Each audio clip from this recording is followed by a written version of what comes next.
ರಾಹುಲ್ ಬಿಟ್ಟು ಮಲ್ಲಿಕಾರ್ಜುನ ಖರ್ಗೆ ಜಪಕ್ಕೆ ಮುಂದಾದ್ರ ಕೈ ನಾಯಕರು. ಪಕ್ಷದ ವಿರುದ್ಧ ಅಸಮಾಧಾನ ಹೊರಹಾಕ್ತಿದ್ದ ರಾಯರೆಡ್ಡಿ ಈಗ ಖರ್ಗೆ ಜಪ ಮಾಡಕ್ಕೆ ಶುರು ಮಾಡಿದ್ದಾರೆ.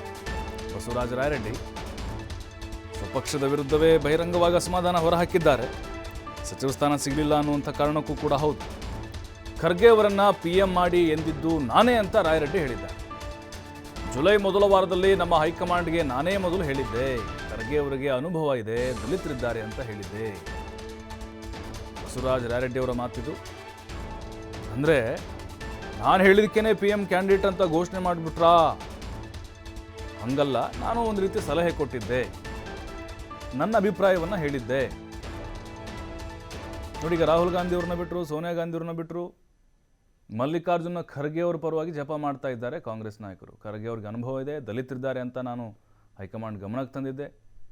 ಮೊದಲು ಹೇಳಿದವು ನಾನು, ಜುಲೈ ಮೊದಲ ವಾರದಲ್ಲಿ ಖರ್ಗೆ ಅವ್ರನ್ನ PM ಮಾಡಿ ಅಂತ ಹೇಳಿದ್ದು. ಪಕ್ಷದ ವಿರುದ್ಧವೇ ಅಸಮಾಧಾನವನ್ನು ಹೊರಹಾಕ್ತಿದ್ದಂತಹ ರಾಯರೆಡ್ಡಿ ಈಗ ಖರ್ಗೆ ಜಪ ಮಾಡಲಿಕ್ಕೆ ಕಾರಣ ಏನು ಇರಬಹುದು? ಸಲಹೆನ ಕೊಟ್ಟಿರ್ಬೋದು, ಹಿರಿಯರಿದ್ದಾರೆ, ಹೈಕಮಾಂಡ್ ಮುಂದೆ ಅವರ ಅಭಿಪ್ರಾಯವನ್ನು ಹೇಳಿರ್ಬೋದು. ಖರ್ಗೆ ಅವರು ಅರ್ಹತೆ ಇದೆ, ಪಕ್ಷ ಸಂಘಟನೆ ಮಾಡಿದ್ದಾರೆ, ಅನುಭವಿ ರಾಜಕಾರಣಿ ಇದ್ದಾರೆ, ಉತ್ತಮ ವಾಗ್ಮಿ ಇದ್ದಾರೆ, ಅವ್ರನ್ನ PM ಕ್ಯಾಂಡಿಡೇಟ್ ಮಾಡಿ ಅಂತ ಇವರು ಸಲಹೆ ಕೊಟ್ಟಿರ್ಬೋದು. ಆದರೆ ಇವರು ಸಲಹೆ ಕೊಟ್ಟಿದ್ದಕ್ಕೇ ಅವರು ಪ್ರಧಾನಿ ಅಭ್ಯರ್ಥಿಯಾಗಿ ಘೋಷಣೆ ಆಯಿತಾ? ಖಂಡಿತ ಆಗಿರೋದಿಲ್ಲ. ಅಲ್ಲಿ ಮೊನ್ನೆ ಸಭೆಯಲ್ಲಿ, ಇಂಡಿಯಾ ಕೂಟದ ಸಭೆಯಲ್ಲಿ ಮಮತಾ ಬ್ಯಾನರ್ಜಿ ಮತ್ತು ಅರವಿಂದ್ ಕೇಜ್ರಿವಾಲ್ ಹೆಸರನ್ನು ಪ್ರಸ್ತಾಪ ಮಾಡಿದ್ದು. ರಾಹುಲ್ ಗಾಂಧಿಯವರು ಅಥವಾ ಸೋನಿಯಾ ಗಾಂಧಿಯವರು ಅಲ್ಲಿ ಹೆಸರು ಪ್ರಸ್ತಾಪ ಮಾಡಿದ್ದಲ್ಲ. ಆದರೆ ಈಗ ಖರ್ಗೆ ಅವರ ಹೆಸರು ಕೇಳಿ ಬರ್ತಿದ್ದಂತೆ ಈ ರೀತಿಯಾದಂಥ ಮಾತುಗಳು ರಾಜ್ಯದಲ್ಲಿ ವ್ಯಕ್ತವಾಗ್ತಾ ಇದೆ. ಪ್ರಧಾನಮಂತ್ರಿ ಅಂತೇಳಿ ಕಾಂಗ್ರೆಸ್ ಪಾರ್ಟಿ ಡಿಕ್ಲೇರ್ ಮಾಡಬೇಕು ಅಂತ ಹೇಳಿದ್ದೆ ನಾನು. ಯಾವಾಗ? ಜುಲೈದಲ್ಲಿ.